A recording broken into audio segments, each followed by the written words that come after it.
With me in the studio, criminal lawyer Solomon Friedman, and joining us from Halifax, author and journalist Dan Legere, who wrote the book Duffy, Stardom to Senate Scandal.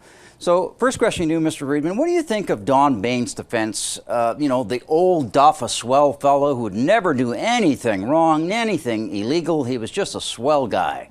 You know, there's something that captivated everybody early on when this trial first opened. Normally, the decision whether or not to call one's client is sort of one of the most difficult decisions a defense lawyer has to make, and it's one you keep very closely to the vest. But here, before the trial even got started, Don Bain committed essentially to calling his client. So we knew this was coming. At the end of the day, you know, a criminal trial has a tremendous element of theater to it, and we're seeing that in spades in this trial. Mike Duffy is attempting to portray himself as a few things. First of all, an islander. If we've heard the word islander once, twice, 10 times an hour in this trial, you know, we're not hearing it enough. Of course, this is about primary residence. But we're also hearing about Mike Duffy having been led by the nose, the poor, naive Mike Duffy, the inquisitive journalist who was, you know, co-opted into expenses and filings. So Don Bain is trying to paint this picture, and it's going to take an enormous amount of time to counteract the mounds of evidence that he has to respond to. So, Dan, at moments I felt like I was in a bar with Duffy as he recounted the old war stories about his years as a journalist. He never seemed to stop talking, but throughout it he was sort of the poor guy who had been misled. Well, you know, in one strange way, you know, Bob, I think there's something to that because, you know, deep down inside, journalists, even the best, even guys like yourself who've been covering the Hill for I don't know how many years, never really know what's going on inside politics. You never really see the insider view, the true view. I think he found out it was a lot rougher and tougher once he got inside the tent. But, you know, I'm kind of mystified by all this, oh, I'm an islander and, you know, a PEI boy, true blue and all that. I just don't see how a judge would fall for that as an argument. Maybe a bunch of gullible jurors, but I can't see a judge really falling for all that guff.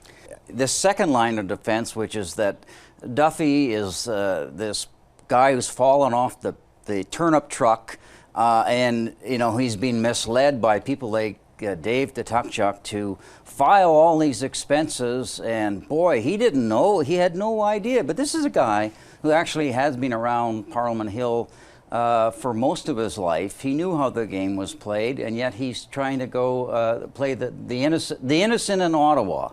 Well, we have to remember, you know, this is not about does the judge believe you, right? Very rarely will a judge, after hearing the Crown's case and the defense's case, say, you know what, I believe the accused, it's over. What this is about raising a reasonable doubt. The Crown has that burden, and it's a very significant burden.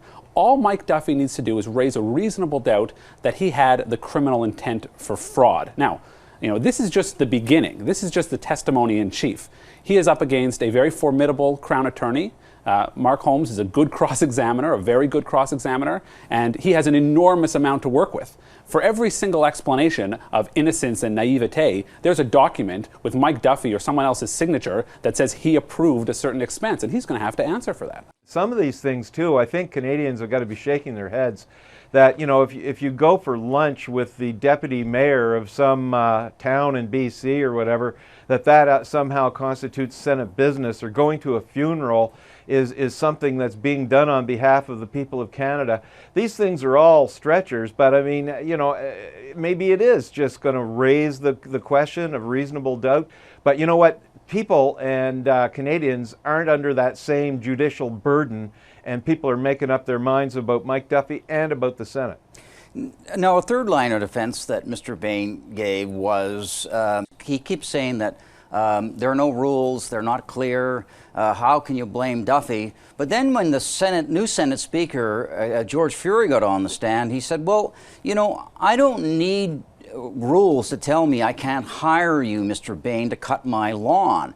I mean, isn't there a valid side to that you don't have to have rules for everything? You should know the difference between right and wrong? And would that be taken into account by the judge? We've heard, much is made of this honor principle in the Senate, that a senator should know the difference between right and wrong. The trouble is, once again, we get to the criminal definition of fraud, and a judge needs to find beyond a reasonable doubt that this was dishonest. Now, one of the elements of dishonesty is going to be, did you attempt to cover your tracks? And of course, Don Baines pointed to the fact that every form was filed as it should be. So, while it may seem to Canadians absurd that an individual could say, there were no rules or they were vague, as long as Mike Duffy has enough of an explanation for each of these, and we've heard all of them, right? We've heard that for every story of the Crown, he has another story. Except we never really had an explanation for the trainer. Well, he was, we've heard, as implied in cross-examination, and likely to come out more, that, he was giving him advice about how aging Canadians can take care of their health. Now, which is a head-scratcher to all of us, but the question is, do you get reasonable doubt out of that? All I have to do is look in the mirror if I want to study aging, Bob. So, I mean, Duffy has gone to some odd places for his research. Parliament Hill is full of economists and researchers and experts of every kind. Most of them are more than happy to help out a parliamentarian. So I'm skeptical about why any of that ever had to be done in the first place. I expect the judge will be too. But I mean, this really is the start. There's so much in Duffy's testimony. There's so much on the record, so many pieces of evidence that it's going to be a long ordeal. This trial isn't over, and there's a lot more to come. All right, gentlemen, thank you very much. We'll be back again, I'm sure, talking about Mike Duffy. My pleasure. Thanks, Bob.